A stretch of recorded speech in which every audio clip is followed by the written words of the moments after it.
So guys, I'm gonna start from the front. As you can see, it comes with a 19-inch front wheel and twin discs in the front for the brakes, and it comes with these cool integrated fog lights, so you don't have to buy aftermarket fog lights when you get this bike.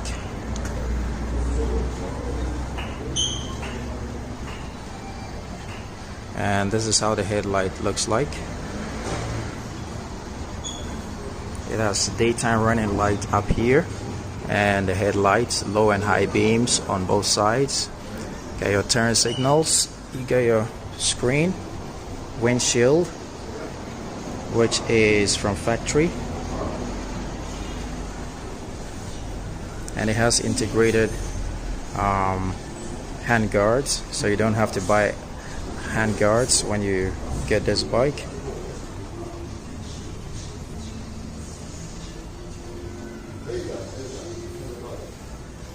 And it also comes with gold rims, tubeless tires, just like all the other modern adventure bikes. But I'm believing this is a tourer, and it might be able to do some off-road as well, but for the most part it's a tourer. And as you can see, nice spoked wheels, and it also comes with a tubeless system. Usually what most manufacturers will do is to put the spokes on the sides of the wheel, but this one is in the middle, kind of like what the new Suzuki adventure bike looks like. But even though it's in the middle, it is still a tubeless tire, which is awesome. And it has got a big radiator. I think it's enough to cool, it must be enough to cool the engine. 799cc engine, and it's got this integrated just to stop or to minimize vibrations. I forgot what it's called right now, but that's mostly its purpose. You've got your horn right in there, and it looks really mean.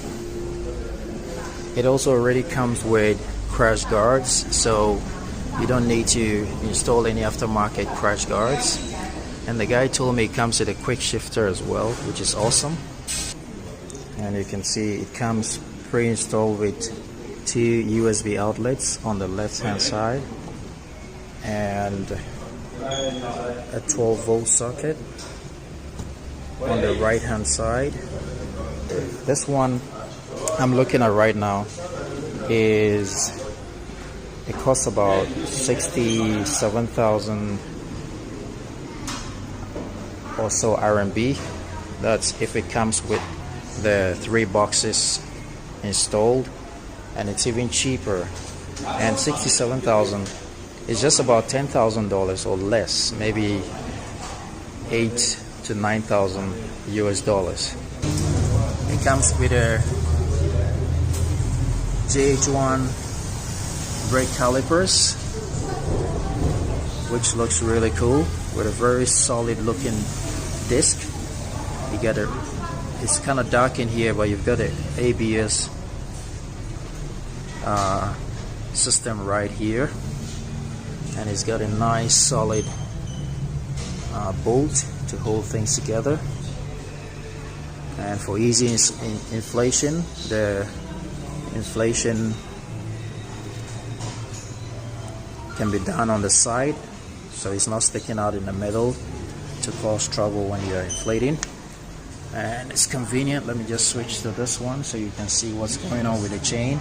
So the rear is a 17-inch wheel with a tough looking chain, and really a really nice setup. Looks high quality. The plastics look very, very solid. And if we just take a look at what's going on here on the steering wheel, it's very smooth as well, just like that on the CB500X. Easy to maneuver. And as you can see, the setup here looks very much like that of the BMW adventure bikes, or BMW bikes in general. So you have the horn down here, you have the turn signal, and it's all very soft touch, really nice. It doesn't need too much effort to change. And you have these navigation arrows here, this one for setting, and it's got cruise control, guys, cruise control on the CFMoto 800cc motorcycle. And the setup is very similar to that of the BMW. Got a nice clutch. It's not as soft as the one on the CB500X, but it feels kind of like the BMW ones, but pulling it doesn't seem like you're gonna have numb hands after driving for a long time. And on the right hand side is what's going on. So you have your hazard lights, you have your on and on kill switch, and you have your headlights, and there's this one here for the fog lights that I just showed you a minute ago, and it's got the controls for the high and low beam as well, and pass light. All really nice. And the windscreen is adjustable as well, so I believe you undo these two. You have to stop to adjust it, but it's adjustable, so you unscrew these two and then you can pull it up or down depending on what you want. If I just turn on the ignition, this is what you see, and it might not be showing clear enough on the screen on the phone, but if you're seeing it live, it looks really bright. There are so many settings. You can brighten it or reduce the brightness. So you've got two modes. You have sport mode and you have rain mode. These are the only two modes. You have the temperature gauge right here. Sorry, that's the fuel gauge. Oh, that's temperature control, sorry. And this is the fuel gauge. And you've got ABS, oil indicator, engine, service engine. You've got 34 degrees, I believe, is the air temperature. You get your time here, you've got your trip, 1.2 kilometers. And there are a ton of settings from here as well. So it's all in Chinese now, but I believe you can change it to English. So it's on sport right now. See, tire pressure monitor up there, the temperature of the tire. What else? 12-volt socket. It's got phone connectivity.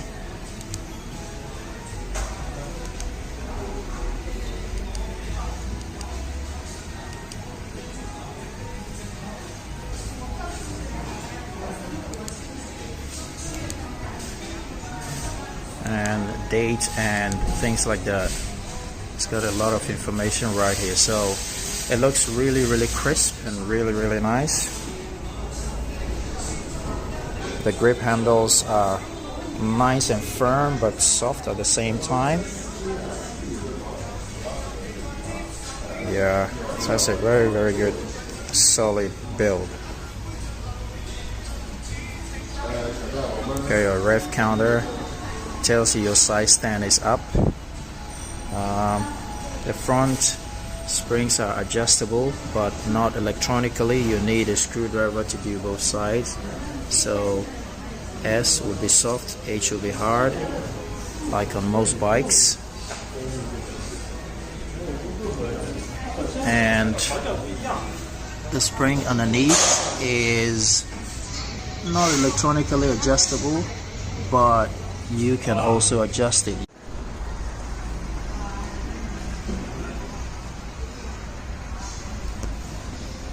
It's a twin cylinder, as you can see from the